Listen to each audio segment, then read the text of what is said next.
So the chapter we are going to do today is employment, growth, informalization, and other issues.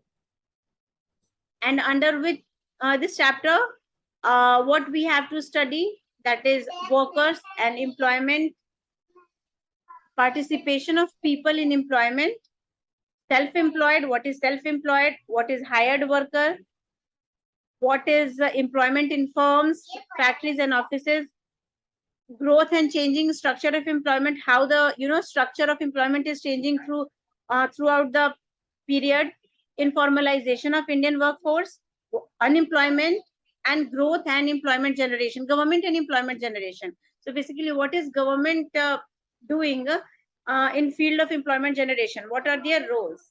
Okay. Okay, ma'am. So the introduction. So basically, I'll give you the contents, but the now basically here this chapter is all about working people. Working people give us insight into quality and nature of employment in country. Like what everyone is working in. If we say that 50% of Indian population is working, but if they are working, what is the quality? What kind of employment they are doing? What is the nature? This chapter will give you insight into this. Help in understanding and planning our human resources, like how our economy is working, or how in our economy how human resource is working, and how they are moving. Help us to analysis the contribution made by different industries and sector toward national income. Again, difference here, if we are talking about different sector or different industry, the basically like private sector or private public sector, and in that sector how human resource are engaged in activities and how they are working towards our national income, or working towards to contribute national income. Okay. Again, Yes, many social issues we have to discuss. Many social issues such as exploitation of marginalized section of the society, child labor, etc. The first one is workers and employment. So what do we understand by workers? So basically, first we know that activities which basically contribute to our gross national product are economic activities. Like I have already told you that for example, if I am making tea at my home, so that activity is not economic activity, because that activity doesn't contribute anything to what gross national product, that is GNP or GDP. Okay.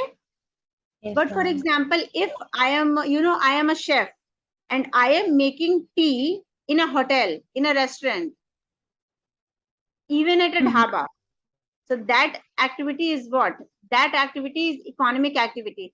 All the activity which involves money, or all the activity which involves contribution, all the activity which involves you know the money which contribute to the economy, or which contribute to the GDP, is economic activity. So Yes, ma'am. people, yeah, so basically people who are engaged in activity, doesn't matter that what is the capacity. A labor is also engaged, and a CEO is also engaged. Both are working. So here, both are workers. We are not saying that a CEO is not a worker and a labor is not a worker. No, both are workers. The nature of employment in India is multifaceted. So what is the meaning of multifaceted? So basically it means that some people are self-employed, some people are working under someone, some people are doing certain services. So basically here it's not, we cannot say that only salaried employed are here, or only entrepreneurs are here, or only servicemen are here. No, the India has a, basically the nature of employment, or India has the employment, employment structure of India is multifaceted. That means ki different type of sections are there. During 2017 to 18, yeah, tell me what we were saying. No, nothing, ma'am. During 17 to 18, India had about a 471 million strong workforce. That means that 471 million people were working. They are engaged in economic activity. They are generating money. Understood? Yes, ma'am. See, these are certain pictures which I have given you for a reference, that what is economic activity. So economic, the activity of making, purchasing or selling goods or services, like selling, buying, distributing. Like for example, if I am if I have a car or if I have a truck and I am distributing the goods, or if I am transporting the goods from factories to wholesaler, so that is also economic activity. Making something to sell, working for money, all these are economic activity. Employee, so see why I'm saying that the nature of employment in India is multifaceted, because there is a policeman, there is a teacher, there is a doctor, there is a farmer, every sector are there. What is a worker? So basically there are different types of worker, like blue collar worker. So what is blue collar worker? Somebody who does manual work, like a plumber, or like uh, uh, a plumber हो गया, या फिर the one basically all the manual work, like a labor, a plumber, all who does manual work, a delivery boy, all these are blue collar worker. White management भी तो वही होगा ना, management भी मैनुअल वर्किंग की होगी या नहीं? क्या? मैनेजमेंट भी तो मैनुअल वर्किंग होगी ना, या फिर नहीं? No, you didn't understand the meaning of manual worker. Here if I'm saying manual work, that means like working in a field. Don't sit in office and work. No, by hand, like working in a field, working in sun, working in out. That means a manual work. जो हम like हमारा जो electricians हो गए, हमारे plumbers हो गए, हमारे डिलीवरी बॉय हो गए, ये सारे जो हैं, ये सारे बाहर में रहते हैं. They work in field. And the one you are talking about, the management person, basically they are white collar worker. White collar worker, somebody who does office work. Understood? Yes, ma'am. Like a company has both the worker, a white collar worker, also a blue collar worker. How? The management sector is white collar because they are sitting in office and doing their work. But the person who are in the manufacturing unit, who are working in unit, who are working as a workers who are producing goods and doing work in manufacturing unit, those are blue collar worker. Understood? And only the people who are you can't say that only the people who are working under someone are worker. No, even the self-employed, like if I am a shop owner, I have a shop, so I am also a worker.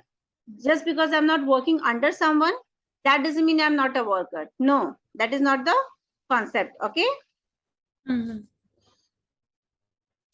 Now here, basically majority of our people reside in rural areas. The proportion of workforce residing there is higher. So now if we are talking about rural areas, so the proportion of workforce residing there is higher. Now under that there is a differentiation between men and women, because there are two gender, men and women. So we have to bifurcate both the thing. Men form the majority of workforce in India.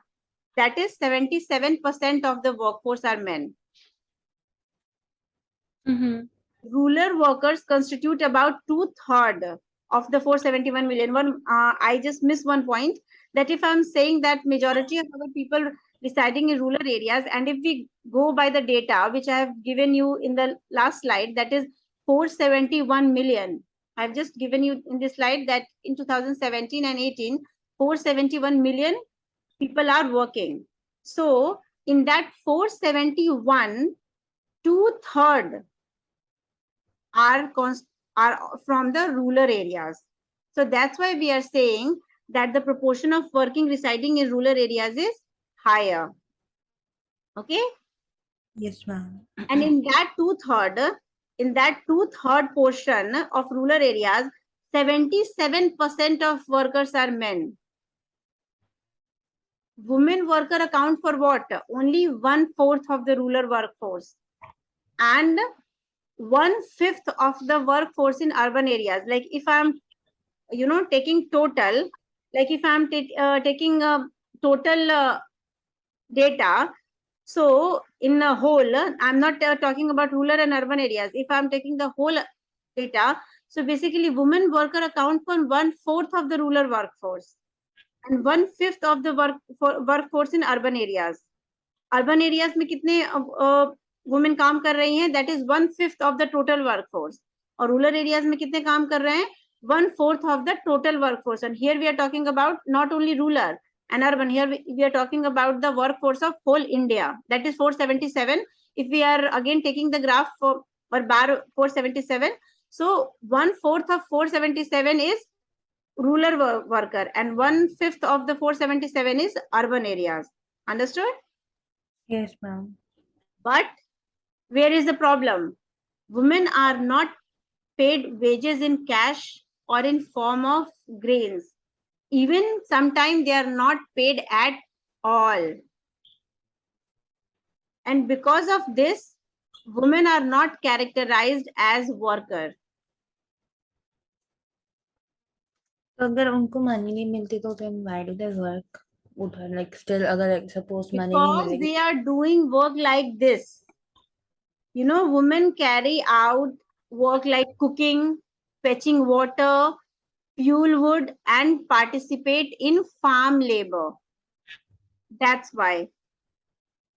Because, you can't sit, you have to work in, you have to do all your work in, rural areas or even in general. But in rural areas, here I'm talking about rural areas, basically this problem is more, frequent or is more prominent in rural areas, and that are women are not paid wages in cash or in form of grain, and at times they are not paid at all because they are working things like cooking, fetching water, and fuel wood.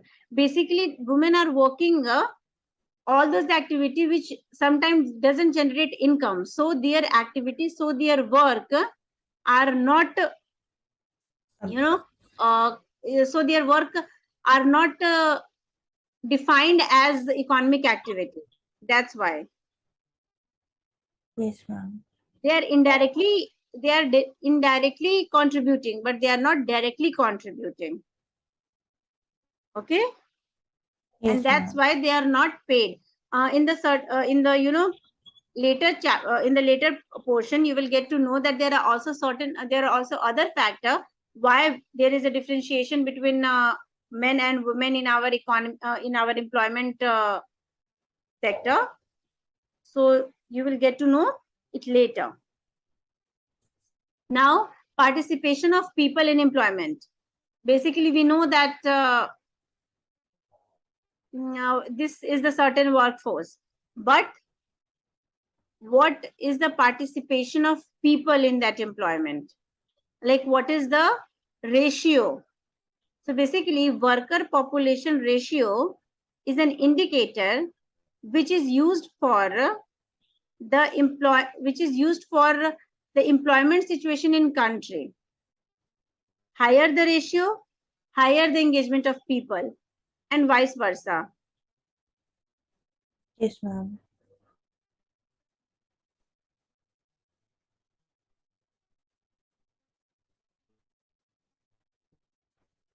Okay. Basically, अगर ratio बहुत ज़्यादा है, it shows that more people are engaged in economic activity. और अगर ratio कम है, तो less people are engaged in economic activity. So basically worker population ratio का formula क्या होता है? Total number of worker in India divided by population in India into 100. So for example, अगर हमारे population की 100 crore है और हमारे वर्किंग जो पीपल हैं या टोटल नंबर ऑफ वर्कर हैं वो 50 crores है. So what can we say that after dividing we can say that certain percent, or we can say that 50% of people are working. So what is the Okay. population ratio? That is 50%. Now there are two sectors, that is male and female. So if I'm here, this is a chart. So if I am taking 100 as a population, okay. So out of 100 in rural areas, 51 men are working, and in urban areas, 53 men are working. Okay. Yes, ma'am. And in, see, this is a basically. याद करना पड़ेगा या फिर वो ये data याद करना पड़ेगा पूरा? No. This is just for example. Like, Oh, I am showing this to you to see the difference. Like you can see by this chart that women engagement in employment, or women, the ratio and the ratio of employment of women is 17.5 in rural areas and 14.2 in urban areas. Have you seen it? So in yes. urban areas, we can say that men number of or the work population ratio is higher than rural areas. If we are talking about rural and urban areas work population ratio regarding men, so in rural areas it is 51.7, but in urban areas it is 53. So 53 is more. And in women, in the case of women, 17.5 in the rural and 14.2 in urban. So that means 14.2 is more. Okay. So basically, and we can also say that the ratio is also useful in knowing the proportion of population that is actively contribution to the production of goods and services of